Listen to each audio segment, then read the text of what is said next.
Guys, ഇന്നത്തെ നമ്മുടെ video എന്ന് പറഞ്ഞാൽ ഗീവ് അവേ. ഞാൻ പറഞ്ഞില്ലേ ഗീവ് അവേ വീഡിയോ ചെയ്യുന്നത് 500 സബ്സ്ക്രൈബേഴ്സിൻ്റെ ഗീവ് അവേ ആണിത്. ഇനി നമുക്ക് 1K ആകുമ്പോഴത്തേക്കായിരിക്കും റിസൾട്ട് പറയുക. നേരത്തെ വിന്നേഴ്സിനെ കുറിച്ച് എനിക്ക് പറയേണ്ടതെന്ന് പറഞ്ഞാൽ കഴിഞ്ഞ പ്രാവശ്യം 7 പേരെയല്ലേ സെലക്ട് ചെയ്തത്. അതൊരിക്കലും കുഞ്ഞല്ല. ഇപ്രാവശ്യം അതുകൊണ്ട് ഞാൻ 2 പേരെയൊക്കെ സെലക്ട് ചെയ്യത്തുള്ളൂ. അപ്പം കഴിഞ്ഞ പ്രാവശ്യം ഇത്രയും പേരെ സെലക്ട് ചെയ്തത് കൊണ്ടാണ് ഞാൻ ഇപ്രാവശ്യം 2 പേരെ സെലക്ട് ചെയ്യുക. കഴിഞ്ഞ പ്രാവശ്യം 2 ഇപ്രാവശ്യം 7 പേരെ സെലക്ട് ചെയ്തേനെ. അപ്പോൾ കിട്ടാത്ത പേരെ ആരും വിഷമിക്കരുത്. അടുത്ത ഗീവ് അവേ നോക്കാം. 10K ആകുമ്പോഴത്തേക്കും നമ്മൾ 10 പേരെ സെലക്ട് ചെയ്യുന്നതായിരിക്കും. ഇനി കഴിഞ്ഞ പ്രാവശ്യത്തെ വിന്നേഴ്സിന് ഉള്ള ഗിഫ്റ്റ് ഞാൻ എന്നാണ് തരുന്നതെന്ന് ചോദിച്ചാൽ അത് 500 ആയില്ല. അപ്പോൾ നെക്സ്റ്റ് വീക്കിലായിരിക്കും ഞാൻ തരുന്നത്. ആദ്യം 3 പേർക്ക് തരും, പിന്നെ അടുത്ത 3 പേർക്ക് നെക്സ്റ്റ് വീക്കിൽ വരും, പിന്നെ അടുത്ത ഒരാൾക്ക് അടുത്ത നെക്സ്റ്റ് വീക്കിൽ.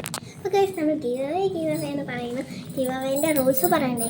ഗീവ് അവേൻ്റെ റൂൾസ് എന്ന് പറയുമ്പോഴത്തേക്ക് ഫസ്റ്റ് റൂൾ കമ്പൽസറി മെയിൻ റൂളാണ് സബ്സ്ക്രൈബ്. സെക്കൻഡ് റൂൾ ഞാൻ ലൈക്കും പറയുന്നില്ല, ഷെയറും പറയുന്നില്ല, ഒന്നും പറയുന്നില്ല. സെക്കൻഡ് റൂൾ എന്ന് പറയുന്നത് കമൻറ്റ് ഇടുക. നിങ്ങൾക്ക് കമൻറ്റ് എന്ന് പറയുമ്പോൾ പാരഗ്രാഫ് ആയിട്ട് തന്നെ ഇടണം. പാരഗ്രാഫ് ആയിട്ട് ഇടുന്ന ആൾക്ക് മാത്രമേ ഞാൻ ഗിഫ്റ്റ് കൊടുക്കത്തുള്ളൂ. പിന്നെ കമൻറ്റ് പിക്കർ വഴിയാണ് സെലക്ട് ചെയ്തത്. ഒരാൾ 1 or 2 പേരെ ആയിരിക്കും. 2 പേരെ സെലക്ട് ചെയ്യുക, ഒരാളെ ലോട്ടിട്ടെടുക്കാം. അപ്പം പിന്നെ പറ്റുമെങ്കിൽ ഞാൻ ടോപ്പ് കമൻറ്റ് തന്നെ ഗിഫ്റ്റ് കൊടുക്കും. പറ്റുമെങ്കിൽ 1 month കൊണ്ട് തന്നെ 1K സബ്സ്ക്രൈബേഴ്സ് ആവുകയാണെങ്കിൽ ഞാൻ ടോപ്പ് കമൻറ്റ് തന്നെ ഗിഫ്റ്റ് കൊടുക്കുന്നതായിരിക്കും. അപ്പം ഇനി പറയേണ്ടതെന്ന് പറഞ്ഞാൽ റൂൾസ് എല്ലാം ഞാൻ ഇനി പറഞ്ഞു കഴിഞ്ഞിട്ടുണ്ട്. പാർട്ടിസിപ്പേറ്റ് ചെയ്യുന്നവർ ഇനി 3ാമത്തെ റൂൾ.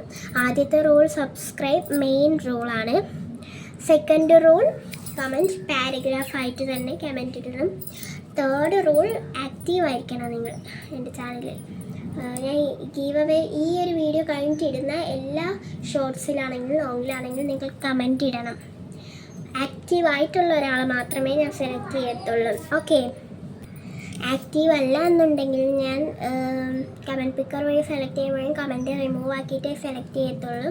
അപ്പോൾ അതിനാൽ നിങ്ങൾ ആക്റ്റീവായിരിക്കണം കമ്പൽസറി ആയിട്ടും. അപ്പം പറഞ്ഞപ്പോൾ സബ്സ്ക്രൈബ് ചെയ്യുക, കമൻറ്റ് പാരഗ്രാഫായിട്ട് ഇടുക. പിന്നെ ലാസ്റ്റ് റൂൾ മറക്കരുത്, ആക്റ്റീവ് ആകണം. നിങ്ങൾ എല്ലാ വീഡിയോസിലും ആക്റ്റീവ് ആകണം. പിന്നെ എനിക്ക് പറയേണ്ടതെന്ന് പറഞ്ഞാൽ നേരത്തെ വിന്നറായിരുന്നവർക്ക് ഒരിക്കലും ഈ ഒരു ഗീവ് അവേയിൽ പാർട്ടിസിപ്പേറ്റ് ചെയ്യാൻ പറ്റില്ല. ഇനി നിങ്ങൾക്ക് ഇഷ്ടമുള്ളതൊക്കെ കമൻറ്റ് ചെയ്ത് ഞാൻ കമൻറ്റ് വേറെ ഏതെങ്കിലും ഷോർട്സിലോ അങ്ങനെ ഏതെങ്കിലും ആഡ് ചെയ്തോളാം. ഇവിടുന്ന് റിമൂവ് ആയിക്കോളാം. കാരണം കമൻറ്റ് പിക്കർ വഴി ചെയ്യുമ്പോഴത്തേക്ക് നിങ്ങളുടെ കമൻറ്റും കൂടെ അതിൽ ആഡ് ആവത്തില്ലേ. അപ്പം ഇത്രേ റൂൾസായിട്ട് എനിക്ക് പറയാനുള്ളൂ. ഇപ്പം പറഞ്ഞ റൂളല്ല, ഇത്ര റൂൾസായിട്ടേ പറയാനുള്ളൂ. 3 റൂള്. അപ്പോൾ റൂൾസ് എല്ലാം കഴിഞ്ഞിരിക്കുന്നു. ഇനി ഗിഫ്റ്റ് എന്ന് പറയുമ്പോഴത്തേക്ക് ഞാൻ ഇതുവരെ തീരുമാനിച്ചിട്ടില്ല. 1K ആവട്ടെ, 900 ആകുമ്പോഴത്തേക്ക് തീരുമാനിക്കാം ഞാൻ ഗിഫ്റ്റ് ഏത് വേണോ. 2 പേർക്കുള്ളതല്ലേ. ഞാൻ സ്റ്റിക്കേഴ്സും അപ്പം തന്നെ തീരുമാനിക്കാം. കവായി അല്ല, സാധാ സ്റ്റിക്കേഴ്സും ഒരു സ്റ്റോറി ബുക്കും പെന്നും സെക്കൻഡ് വിന്നറിന്, ഫസ്റ്റ് വിന്നറിന് സ്റ്റിക്കേഴ്സ് 3 സെറ്റ് സ്റ്റിക്കേഴ്സ്. അപ്പം നമ്മുടെ വീഡിയോ ഇവിടെ അവസാനിച്ചിരിക്കുന്നു. വീഡിയോ ഇഷ്ടമായാൽ ലൈക്ക് ചെയ്യുക, ഷെയർ ചെയ്യുക, സബ്സ്ക്രൈബ് ചെയ്യുക. പുതിയൊരു വീഡിയോ ഞാൻ വീണ്ടും വരാം. Bye bye, see U.